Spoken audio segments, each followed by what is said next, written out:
Hey guys, it's Dan, your host of Judean's Reviews, and today I'm back for another Walking Dead video for today. We are here to do our usual first Q&A video for the week for The Walking Dead leading up to episode 22, and we're also just going to talk about The Walking Dead, especially only having 3 episodes left, and how I feel like The Walking Dead is really running out of time to wrap everything up.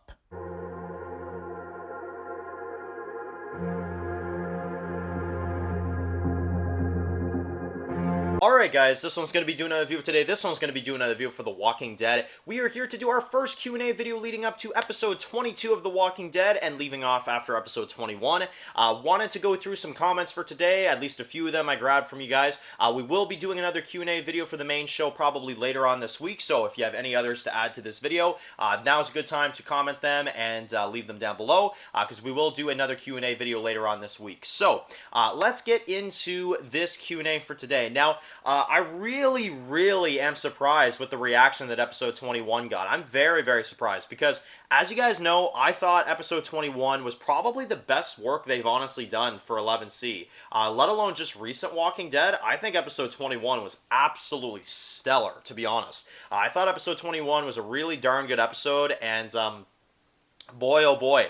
Aside from like a few people, I feel like I'm in the minority here, to be honest, because every single comment I've looked at in my review has been mediocre, decent at best, bad episode, badly executed, not that entertaining, very boring episode. Like I've heard it all.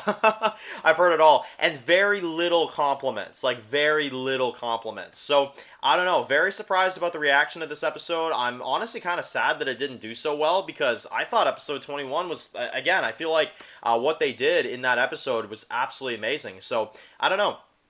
But I guess now let's get into the opposite side. Now, before we do that, I do want to go through a main topic for today, as we always do with our Q&A videos, and that is The Walking Dead running out of time. Now, yes, that is the quote from the trailer, "You're running out of time," you know? I don't know. Thought it was a good idea. So, anyway, I don't know, I just rolled with it. So, but no, seriously though, The Walking Dead is running out of time, and this is what I mean by when I say that. We've got 3 episodes left, and we have so much going on. We have the Commonwealth War with Pamela, Pamela's alive, the trial with Eugene, Mercer still has to flip at one point or another, or at least something with Mercer. We have the Battle of Alexandria, our characters held captive, Aaron and the rest of them out there fighting variants. You've got the Oceanside storyline that's now also a thing. You've got CRM and whether or not we're going to see them this season at all. And I still believe they will show up. I still think there will be a connection there. And the variants in the series finale. And then if they want to include any kind of setup for the spinoffs with the Maggie and Negan series, the Daryl series, they got to get that done as well too. So yeah, there's a lot of stuff to wrap up in less than 3 hours of television. That is a lot of stuff to wrap up. So I don't know. Walking Dead, am I confident that it's going to end well? I think it'll end pretty good. You know, I don't think it'll be a bad ending per se. I just, you know, I've said this time and time again.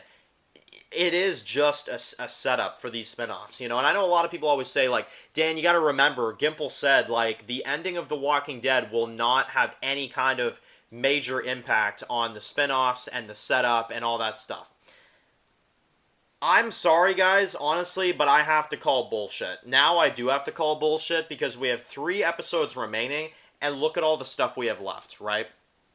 Also, you can't tell me that Negan and Maggie are going to have a perfect conclusion, because they won't have a conclusion, you know? Daryl, he's not going to have a perfect conclusion because there will not be a conclusion, you know? So, to me, like, Gimple saying that, I'm sorry, I hate to say it about him, but he's full of shit. He is. He's full of shit, as he usually is. But, I mean, honestly, yeah, no, they're setting up for the spinoffs. They're getting us geared up. I don't mind that whatsoever, as long as you end The Walking Dead well. And with 3 episodes left and what's remaining of the series, yeah, guys, we're not getting a perfect ending. I'm going to call it right now.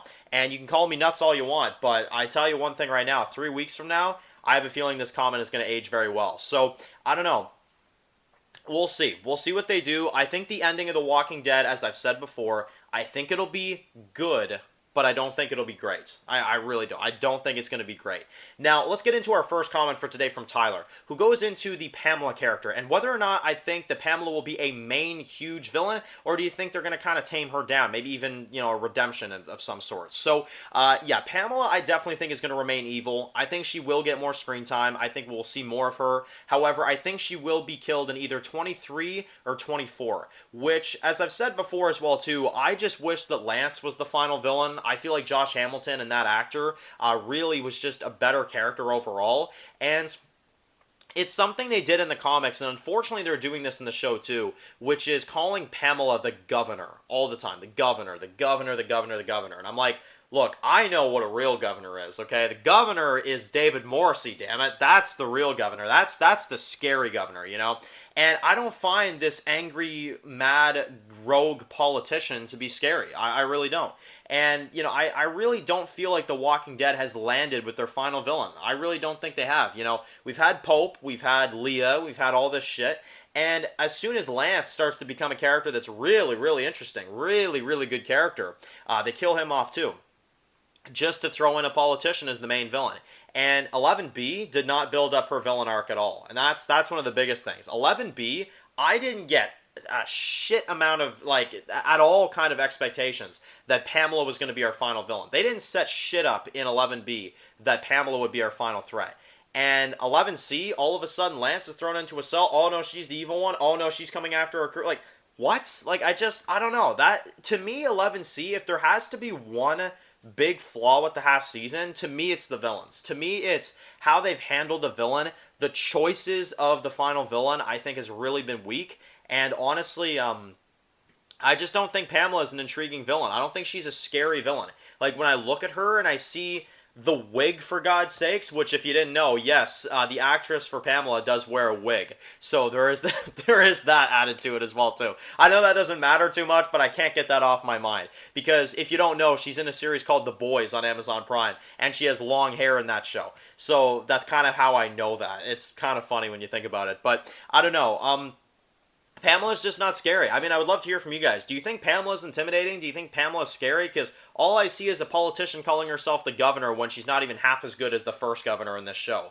So, I don't know. That's just kind of my thoughts on it. I feel like Pamela's been kind of weak as a villain so far, but we'll see what they do with her, for sure. Next one comes from Bam Bam, who says that, do you think the Terminus, since they were writing A on the train car, and we know that CRM has A's and B's, do you think that there is some sort of way that Terminus did have some sort of connection to the CRM, and they just never told us? Now, here's the thing. I think that the Terminus arc and all that stuff, and, oh man, you guys are about to call me crazy.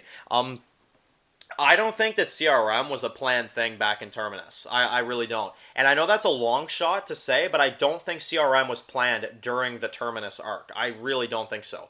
And the reason why I say that is because I feel like Gimple didn't even really have any of these spin-offs in mind and all this crazy stuff. I think he just always kind of set up this A and B thing, and then with the CRM, he's like, oh, you know what? I can throw that in there finally. I can have that have some sort of meaning. I don't think Terminus was connected to CRM in one way or another. Plus, if they were connected, we would know it, And even if they were connected and there was some sort of deal made with CRM, it's why didn't we see it, Obviously, it wasn't important enough for us to see it, and that's why I feel like I just have to kind of sit back and say, it never was. They never had a connection, because if they did, we would have seen it, unless there's some sort of backstory Tales episode on it. Yeah, I don't think CRM and Terminus had any kind of connection. I just think that was Gimple's original version of the A and B type of situation, and then when CRM came up, he was just like, oh, I can do something with this, I think that's all it is, to be honest, but I don't know, that's just me.